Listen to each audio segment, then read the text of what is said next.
इस विस्तृत चर्चा में प्रवेश करते हुए आज हम सेल्यूलर बायोलॉजी के एक बहुत ही सबसे जटिल और कुशल लॉजिस्टिक्स नेटवर्क का विश्लेषण करने जा रहे हैं, बिल्कुल। और ये एक ऐसा विषय है जो बहुत रोमांचक है।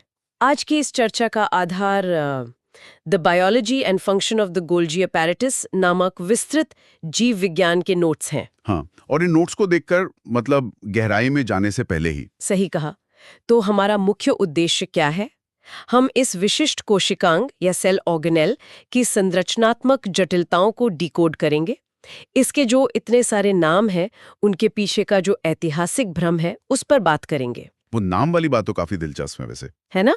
और उन जैव रासायनिक कार्यों को भी समझेंगे जो इसे किसी भी यूकैरियोटिक कोशिका का एक तरह से कहें तो माइक्रो फुलफिलमेंट सेंटर बनाते हैं। ये बहुत ही सटीक उपमा है। मैं पूरे उत्साह के साथ ये कह सकती हूँ कि हमारे शरीर की हर एक कोशिका के अंदर एक पूरी की पूरी फैक्ट्री काम कर रही है।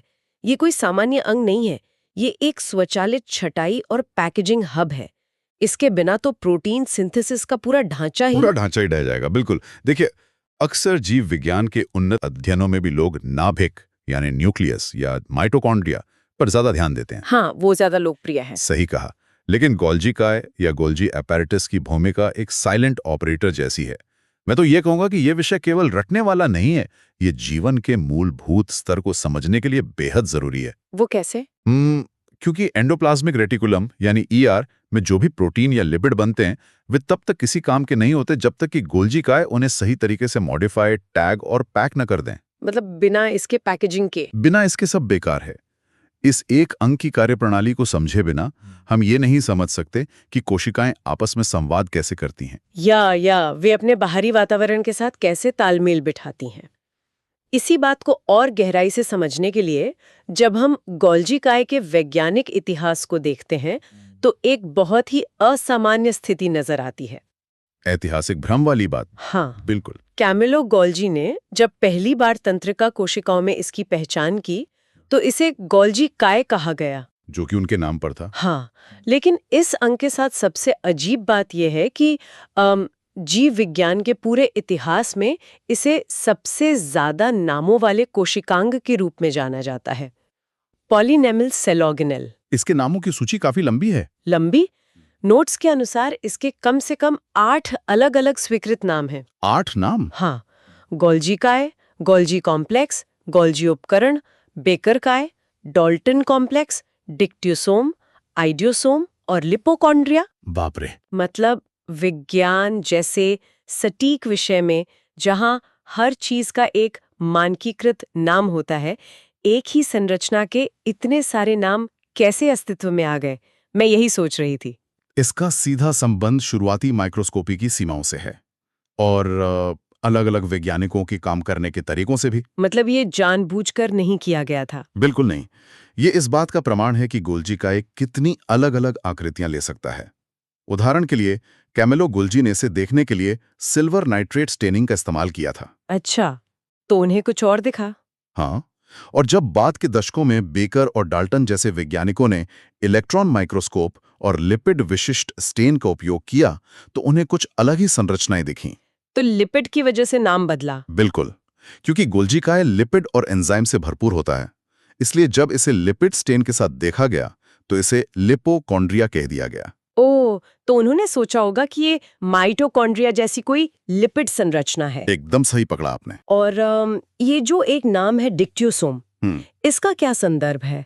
मैंने देखा है कि ये शब्द बॉटनी या पादप कोशिका विज्ञान में ज्यादा सुनाई देता है। हाँ, डिक्ट्योसोम पौधों से जुड़ा है। तो क्या पौधों में गोल्जी काय स्तनधारियों से अलग होता है? तकनीकी रूप से काम वही होता है, लेकिन संरचनात्मक रूप से एक बड़ा अंतर है।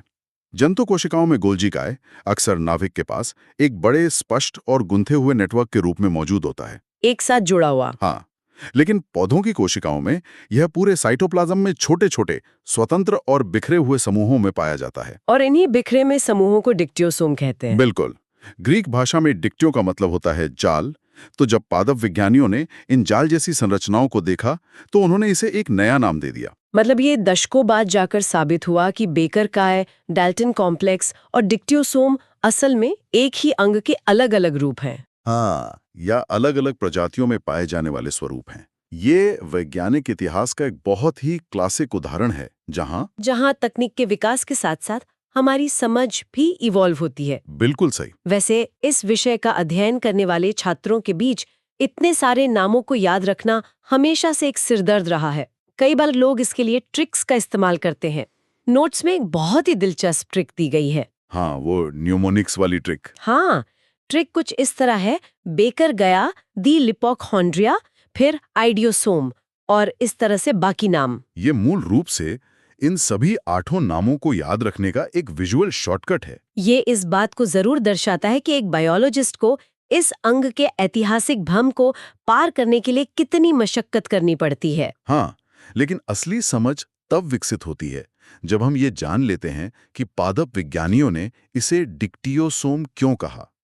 एक बार नामकरण की इस उलझन से बाहर निकल आएं, तो असली चुनौती इसके भौतिक स्वरूप को समझने की होती है। तो चलिए इसकी भौतिक संरचना और उत्पत्ति का विश्लेषण करते हैं।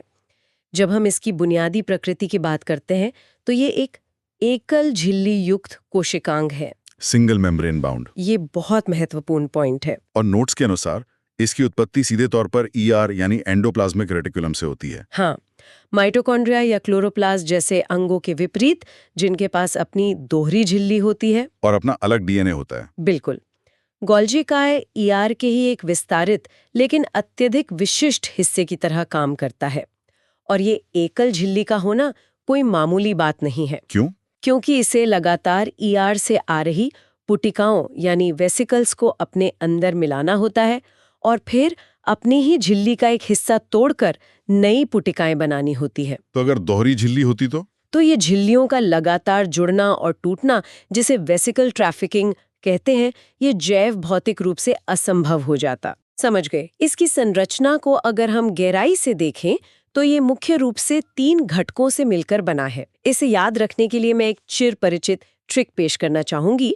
टीवीसी यानी टीवीसी का फॉर्मूला। ये सबसे आसान तरीका है इसे समझने का। टी से ट्यूब्यूल्स या नलिकाएं, वी से वेसिकल्स या पुटिकाएं और सी से सिस्टर्नी। इस टीवीसी संरचना को अगर हम एक उन्नत छटाई केंद्र के मॉडल से समझें तो ये कैसे काम करेगा, क्योंकि ये तीनों भाग सिर्फ एक साथ रखे हुए तो नहीं है। नहीं, ये एक अत्यधिक समन्वित प्रणाली का हिस्सा है। इसे एक डिलीवरी वैन और मैन्युफैक्चरिंग हब की तरह सोचिए। अच्छा। सबसे पहले सी यानी सिस्टर्नी की बात करते हैं। ये चपटी तश्तरी जैसी झिल्लीदार थैलियां होती हैं जो एक के ऊपर एक स्टैक के रूप में रखी होती हैं। जैसे प्लेट्स एक के ऊपर एक रखी हो। बिल्कुल वैसी ही।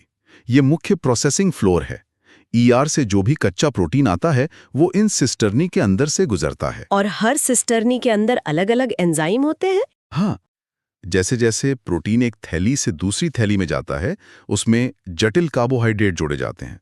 इसे ग्लाइकोसिलेशन कहते हैं। तो प्रोटीन मॉडिफाई हो रहा है और टी यानी ट्यूब्यूल्स इस प्रक्रिया में क्या भूमिका निभाती हैं? ट्यूब्यूल्स एक शाखित यानी ब्रांच्ड नेटवर्क बनाती हैं। ये सिस्टर्नी के बाहरी किनारों से जुड़ी होती हैं। एक तरह का परिधीय रास्ता। हाँ, ये सुनिश्चित करती हैं कि एंजाइम सिस्टर्नी के विभिन्न स्तरों के बीच सुचारू रूप से प्रवाहित हो सकें। और अंत में वी यानी वेसिकल्स आती हैं, जो कि पुटिकाएं हैं। जी, ये स्रावी इकाइयां हैं, सिक्रेटरी यूनिट्स। ये गोल्जी काय का सबसे गतिशील हिस्सा है। आप इन्हें डिलीवरी वैन कह सकती हैं, जो तैयार माल को बाहर निकालती हैं। बिल्कुल। जब सिस्टर्नी में प्रोटीन की पैकेजिंग पूरी हो जाती है तो ये थैलियां किनारों से टूटकर अलग होती हैं और माल को सही मंजिल तक पहुंचाती हैं। ये पूरी व्यवस्था बेहद सुव्यवस्थित है, लेकिन जो बात इसे वास्तव में एक लॉजिस्टिक मास्टरपीस बनाती है वो है इसके 2 स्पष्ट चेहरे या फेसेस। ध्रुवीयता या पोलैरिटी। हाँ, गोल्जी काय का आकार सममित नहीं होता। इसके 2 बहुत ही अलग-अलग फेसेस होते हैं, सिस फेज और ट्रांस फेज। सिस और ट्रांस, ये बहुत जरूरी कॉन्सेप्ट है। नोट्स में साफ लिखा है कि सिस फेज का आकार उत्तल होता है, कॉन्वेक्स, और ट्रांस फेज अवतल होता है, कॉनकेव। ये संरचनात्मक विषमता किस विशिष्ट उद्देश्य की पूर्ति करती है? ये विषमता तो पूरी कार्यप्रणाली की रीढ़ है। अगर दोनों तरफ से माल आ और जा सकता तो पूरी कोशिका में अराजकता फैल जाती, ट्रैफिक जैम हो जाता। एकदम सही। सिस फेज हमेशा ईआर की तरफ होता है। इसे निर्माणकारी चेहरा या फॉर्मिंग फेज भी कहा जाता है, क्योंकि ईआर से आने वाली नई पुटिकाएं यहीं आकर जुड़ती हैं। हाँ, इसका उत्तल आकार इसे ग्रहण करने के लिए आदर्श बनाता है। यहाँ से माल सिस्टर्नी के नेटवर्क में प्रवेश करता है और सिस से ट्रांस की ओर बढ़ता है। यानी सिस फेज एक रिसीविंग डॉक है, हाँ, जहां कच्चा माल उतरता है, और ट्रांस फेज शिपिंग डॉक है। ट्रांस फेज जो कि अवतल है, उसे परिपक्व चेहरा या मैच्योरिंग फेज माना जाता है। क्योंकि यहाँ तक पहुँचते पहुँचते प्रोटीन पूरी तरह से तैयार हो चुके होते हैं। यहीं से डिलीवरी वैन्स, मेरा मतलब है पुटिकाएं, बाहर की तरफ पिंच ऑफ होती हैं। सिस से ट्रांस तक का ये एक तरफा प्रवाह इतना महत्वपूर्ण है कि नोट्स में एक बहुविकल्पीय प्रश्न या एमसीक्यू का विशेष संदर्भ दिया गया है। वो प्रतियोगी परीक्षाओं वाला सवाल। हाँ, सवाल ये है कि इनमें से किस कोशिकांग में सिस फेज तथा ट्रांस फेज उपस्थित होती है, और उत्तर है गोल्जी काय। ये बहुत ही क्लासिक फिल्टर सवाल है। लेकिन मैं ये सोच रही थी, अगर किसी कारणवश ये सिस टू ट्रांस पोलैरिटी नष्ट हो जाए तो क्या होगा? तो छंटाई की पूरी प्रक्रिया विफल हो जाएगी। प्रोटीन्स पर गलत मॉलिक्यूलर बारकोड लग जाएंगे। जो एंजाइम लाइसोसोम में जाने चाहिए थे, वो शायद कोशिका के बाहर चले जाएंगे। और जो हार्मोन्स बाहर जाने चाहिए थे, वो अंदर फंस जाएंगे। ये तो एक भयानक सेल्यूलर संकट की तरह लगता है। ये कोशिका के पूरे रासायनिक संतुलन को बिगाड़ देगा। इस चर्चा से ये स्पष्ट हो रहा है कि गोल्जी काय केवल एक गोदाम नहीं है, बल्कि एक सक्रिय रासायनिक प्रयोगशाला है। बिल्कुल। इस प्रयोगशाला के कुछ बहुत ही विशिष्ट और महत्वपूर्ण कार्य हैं। नोट्स में गोल्जी काय के 6 मुख्य कार्यों की सूची है, जिन पर अब हमें एक एक करके विस्तार से बात करनी चाहिए। कार्यों को समझना सबसे ज्यादा जरूरी है। इसका पहला ही कार्य जीवन के बिल्कुल शुरुआती बिंदु से जुड़ा है, प्रजनन।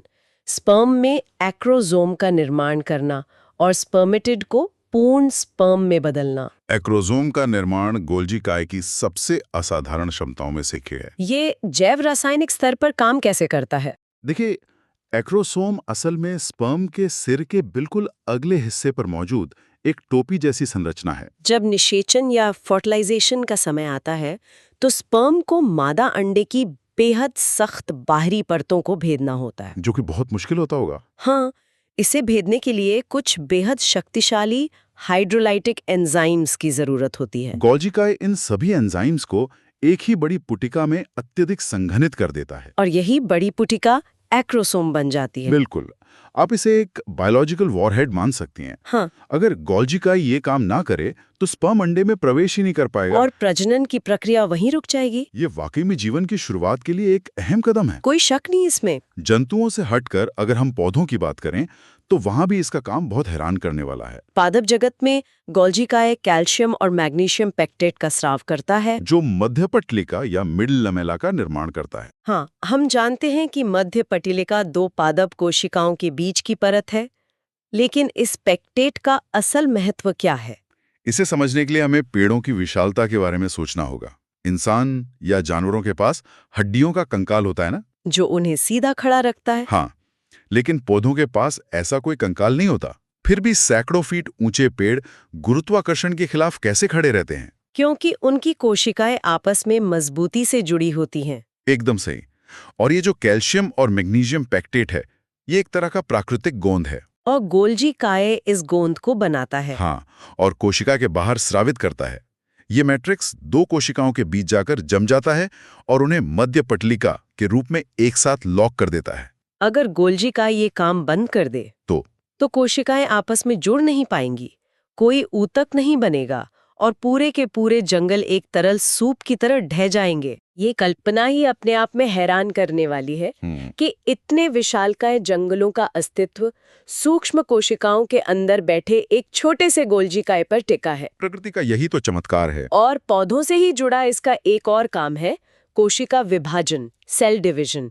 जब कोई पादप कोशिका विभाजित हो रही होती है तो गोल्जी का एक कोशिका पट्टी यानी सेल प्लेट का निर्माण करता है। ये भी बहुत महत्वपूर्ण है। जंतु कोशिकाओं के विपरीत पादप कोशिकाएं बीच में से सिकुड़कर 2 हिस्सों में नहीं बंट सकती, क्योंकि उनकी बाहरी दीवार बहुत सख्त होती है।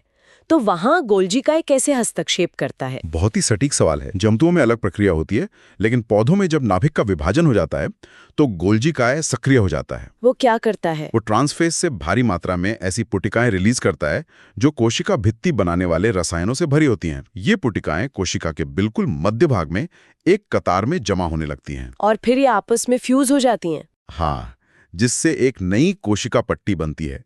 यही पट्टी धीरे धीरे बाहर की तरफ बढ़ती है और एक संपूर्ण कोशिका भित्ति में बदल जाती है, जिससे एक कोशिका स्थायी रूप से 2 नई कोशिकाओं में विभाजित हो जाती है। यहाँ तो गोल्जिकाय सचमुच एक नई सीमा रेखा का निर्माण कर रहा है। बिल्कुल। इन निर्माण कार्यों के बीच इसका एक और कार्य है जो थोड़ा खतरनाक लगता है, कचरा प्रबंधन की शुरुआत। ये प्राथमिक लाइसोसोम, प्राइमरी लाइसोसोम का निर्माण करता है। लाइसोसोम, जिसे सुसाइड बैग भी कहते हैं। हाँ, क्योंकि इसमें किसी भी चीज को गला देने वाले पाचक एंजाइम होते हैं। इन खतरनाक रसायनों को पैक करना गोल्जिकाय के लिए एक बड़ी जिम्मेदारी है। ये गोल्जिकाय का सबसे हाई रिस्क ऑपरेशन है। ये एसिड हाइड्रोलेसिस एंजाइम ईआर में बनते हैं, लेकिन वो उस समय सक्रिय नहीं होते। तो गोल्जिकाय क्या करता है? गोल्जिकाय इन्हें प्राप्त करता है, उन पे एक विशेष मैनो 6 फॉस्फेट का टैग लगाता है और उन्हें एक बेहद मजबूत झिल्ली वाली पुटिका के अंदर बंद कर देता है। और इसी को प्राथमिक लाइसोसोम कहते हैं।